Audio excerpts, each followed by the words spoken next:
तो कैसे हैं आप। नमस्कार दोस्तों, मैं हूं विशाल और आप सभी का स्वागत करता हूं आपके अपने चैनल बेस्ट स्टडी लाइन में।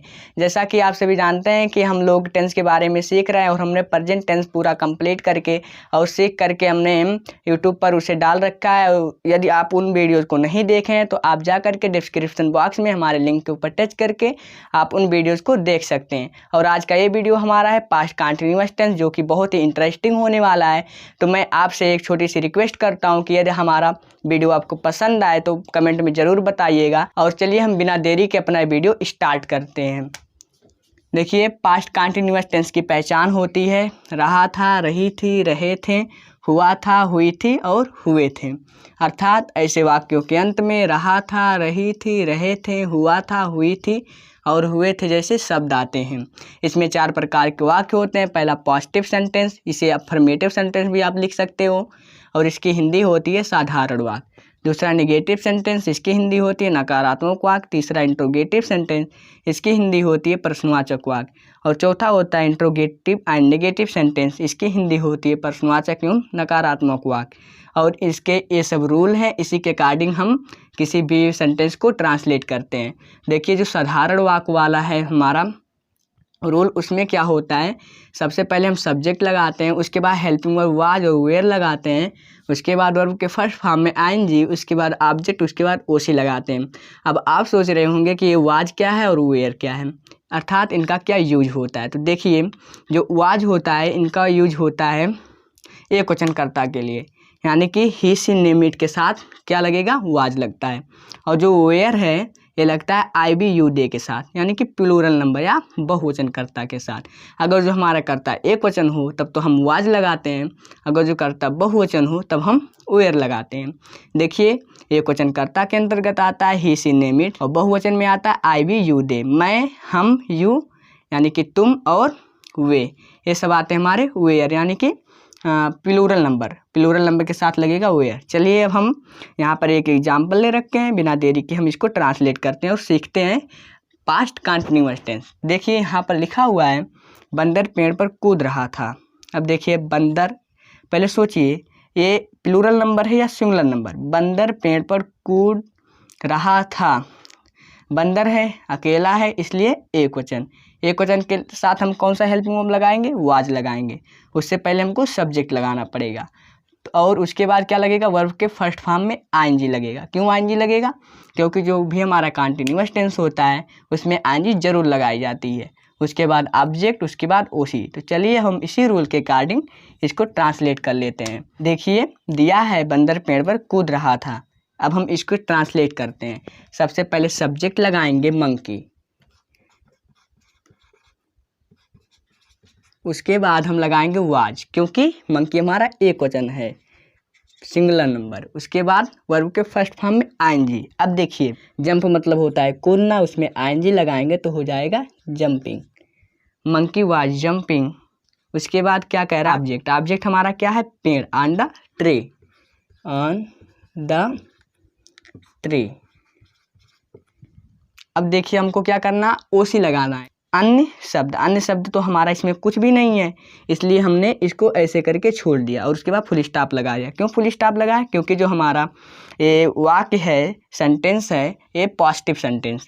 अब हम चलिए नेगेटिव सेंटेंस का एक एग्जांपल ले लेते हैं। तो अब हम इसे भी इंग्लिश में ट्रांसलेट कर लेते हैं। सबसे पहले सब्जेक्ट लगाना है हमको, लाइन हमारा सब्जेक्ट है। उसके बाद क्या करना है, इसमें वाज नाट लगाओ या तो वेयर नाट लगाओ। नाट क्यों लग रहा है, क्योंकि नहीं है, नेगेटिव सेंटेंस है, इसलिए नाट लगेगा। तो यहाँ पर वाज नाट लगेगा, वाज नाट। अब देखिए, वाज क्यों लगा, क्योंकि लाइन अकेला है, इसलिए लग गया वाज नाट, नाट नहीं के लिए। उसके बाद वर्ब के फर्स्ट फॉर्म में आईएनजी, यानी कि अब हमारी क्रिया क्या है, वर्ब क्या है हमारा, सिट। सिट मतलब होता है बैठना, आईएनजी हो गया तो हो गया sitting, line was not sitting. अब देखिए, हमारा ऑब्जेक्ट क्या है, ऑब्जेक्ट हमारा है जंगल में, इन द फॉरेस्ट। उसके बाद ओसी तो हमारा कुछ है नहीं, इसलिए अब हम यहाँ पर फुल स्टॉप लगा दिए। तो देखिए, हमारा ये वाक्य ट्रांसलेट हो चुका है, lion was not sitting in the forest. अब आप देख रहे होंगे यहाँ पर हुआ था, आया था, यहाँ पर भी हुआ था है, इसलिए हमने यहाँ पर क्या लगाया, आईएनजी लगाया और ये हमारा पास्ट कंटिन्यूअस टेंस में आ गया। कौन सा सेंटेंस है, नेगेटिव सेंटेंस है। अब चलिए हम इंट्रोगेटिव सेंटेंस का भी एक एग्जाम्पल ले लेते हैं। अब हम अपना नेक्स्ट एग्जाम्पल भी ट्रांसलेट कर लेते हैं। देखिए लिखा हुआ है, क्या हुआ है, एक गाना गा रहा था आया है, इसलिए हमारा हो गया पास्ट कंटिन्यूअस टेंस। और क्या आया है, क्वेश्चन किया जा रहा है, इसलिए हो गया हमारा इंट्रोगेटिव सेंटेंस। इंट्रोगेटिव सेंटेंस को ट्रांसलेट करने के लिए हम ए वाला रूल फॉलो करेंगे। सबसे पहले वाज या वेयर लगाना है, तो वाज लगेगा कि वेयर, ये लगता है अकॉर्डिंग टू सब्जेक्ट, यानी कि अगर जो हमारा सब्जेक्ट एक वचन रहेगा तब तो वाज लगाएंगे और बहुवचन रहेगा तो वेयर लगेगा। इंग्लिश में सिंगुलर रहेगा तो वाज लगेगा और प्लूरल नंबर रहेगा तो वेयर लगेगा। देखिए यहाँ पर हमारा जो सब्जेक्ट वह आता है सिंगुलर नंबर एक वचन में, इसलिए हम लगाएंगे वाज। सबसे पहले वाज लिखा जाएगा, उसके बाद सब्जेक्ट क्या है, ही, लड़का है इसलिए ही लग गया, लड़की होती तो सी लगाना पड़ता, वाज ही। उसके बाद क्या करना है, वर्ब के फर्स्ट फॉर्म में आईएनजी। देखिए क्रिया क्या है, यहाँ काम क्या हो रहा है, गाना गा रहा था, जो गाने के काम होता है वही हमारी क्रिया है, तो सिंगिंग हो जाएगी, वाज ही सिंगिंग। अब देखिए हमारा ऑब्जेक्ट क्या है, एक गाना, ए सॉन्ग, उसके बाद question mark, was he singing a song, क्या वह एक गाना गा रहा था। अब ये हमारा ट्रांसलेट हो गया है।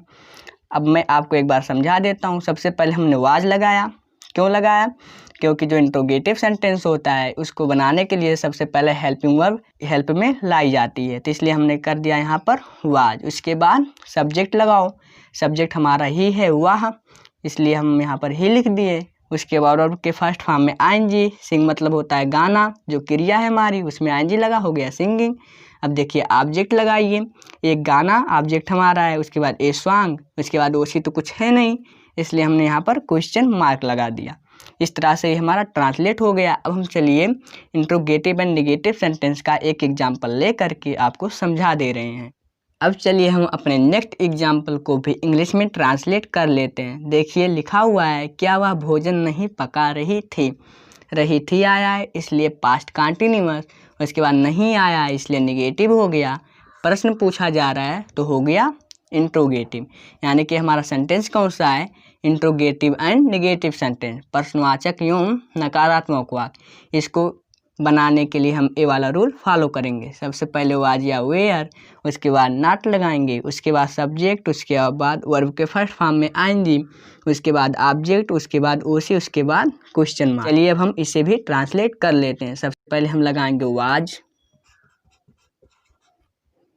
उसके बाद सी क्योंकि लड़की है, उसके बाद नॉट, वाज सी नॉट, उसके वर्ब का फर्स्ट फॉर्म। देखिए वर्ब हमारे क्या है, क्रिया हमारी क्या है, कुक मतलब पकाना हमारा कार्य हो रहा है, तो हो गया कुकिंग, आईएनजी लगेगा, कुकिंग हो जाएगा।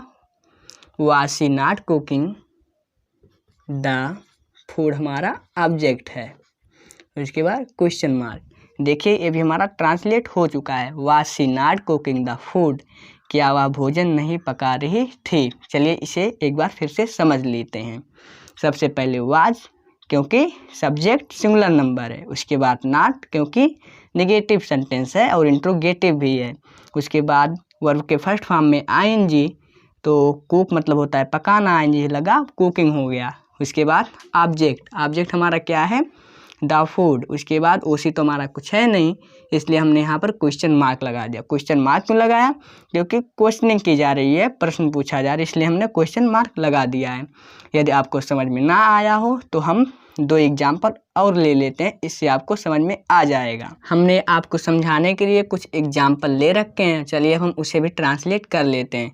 पहला दिया हुआ है, लड़कियां नाच रही थी। देखिए लड़कियां इस बार ये प्लूरल नंबर में आएगा, तो गर्ल्स पहला है, गर्ल्स लड़कियां इसलिए यस लग जाएगा। उसके बाद हेल्पिंग वर्ब वेयर लगेगा, उसके बाद वर्ब के फर्स्ट फॉर्म में आईएनजी, डांसिंग, क्या बन गया, गर्ल्स वेयर डांसिंग, लड़कियां नाच रही थीं। उसके बाद फुल स्टॉप। और दूसरा हो जाएगा वह खड़ा हुआ था। इसकी हिंदी है, इसको जब इंग्लिश में ट्रांसलेट करेंगे तो क्या हो जाएगा, ही वाज, क्योंकि सब्जेक्ट हमारा सिंगुलर नंबर है। He was standing, he was standing, वह खड़ा हुआ था। देखिए हुआ था आया है, यहाँ पर भी हुआ था है, इसलिए हमारा हो गया ये पास्ट कंटिन्यूअस टेंस। अब देखिए मैं बातचीत नहीं कर रहा था। मैं आपको एक चीज़ बताना भूल गया था, जो अब बता दे रहा हूँ।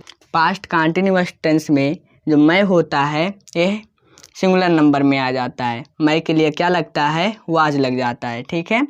आई के साथ क्या लगेगा, वाज लगेगा। ये हमारा मैं जो है ये तो प्लूरल नंबर में आता था, लेकिन जो पास्ट कंटिन्यूअस टेंस है इसमें ये सिंगुलर नंबर में आ जाता है और इसकी हेल्पिंग वर्ब वाज हो जाती है। तो जब हम इसको बनाएंगे तो क्या हो जाएगा, आई वाज, थर्ड वाला है आई वाज। उसके बाद क्या कह रहा है, नहीं आया है ना, तो हमारा हो गया निगेटिव सेंटेंस। देखिए नहीं आया है, अब आई वाज नॉट लगेगा क्योंकि निगेटिव है, आई वाज नॉट। उसके बाद बातचीत करना, मेन वर्ब क्या है, बातचीत करना, यानी कि talking. I was not talking, मैं बातचीत नहीं कर रहा था। उसके बाद फुल स्टॉप, ये भी हम ट्रांसलेट कर लिए हैं। चलिए अब हम अपना चौथा वाला एग्जाम्पल भी ट्रांसलेट कर लेते हैं। लिखा हुआ है, क्या कुत्ता भौंक रहा था। क्या आया है, इसका मतलब हो गया इंट्रोगेटिव सेंटेंस। उसके बाद देखिए रहा था आया है, इसका मतलब हो गया पास्ट कंटिन्यूअस टेंस। इस सेंटेंस को हम इंट्रोगेटिव सेंटेंस यानी कि इस रूल के अकॉर्डिंग ट्रांसलेट करेंगे। सबसे पहले लगाएंगे वाज, क्योंकि कुत्ता है ये एक वचन है, वाज हो गया। उसके बाद सब्जेक्ट डॉग, उसके बाद वर्ब के फर्स्ट फॉर्म में आईएनजी। तो देखिए भौंक रहा था, भौंकना क्रिया है हमारी, तो बार्क मतलब होता है भौंकना, इसमें आईएनजी लगेगा, हो जाएगा बार्किंग। वाज डॉग बार्किंग, क्या कुत्ता भौंक रहा था। उसके बाद क्वेश्चन मार्क। इसी के साथ मैं अपना वीडियो समाप्त करता हूँ। यदि हमारा वीडियो आपको पसंद आया हो तो कमेंट में ज़रूर बताइएगा, और कमेंट में मैं आपको कुछ ट्रांसलेट करने के लिए सेंटेंस दे दूंगा और आप ट्रांसलेट करके बताइएगा। मैं कमेंट में लाइक करके बता दूंगा कि सही है या गलत। वीडियो देखने के लिए बहुत बहुत धन्यवाद।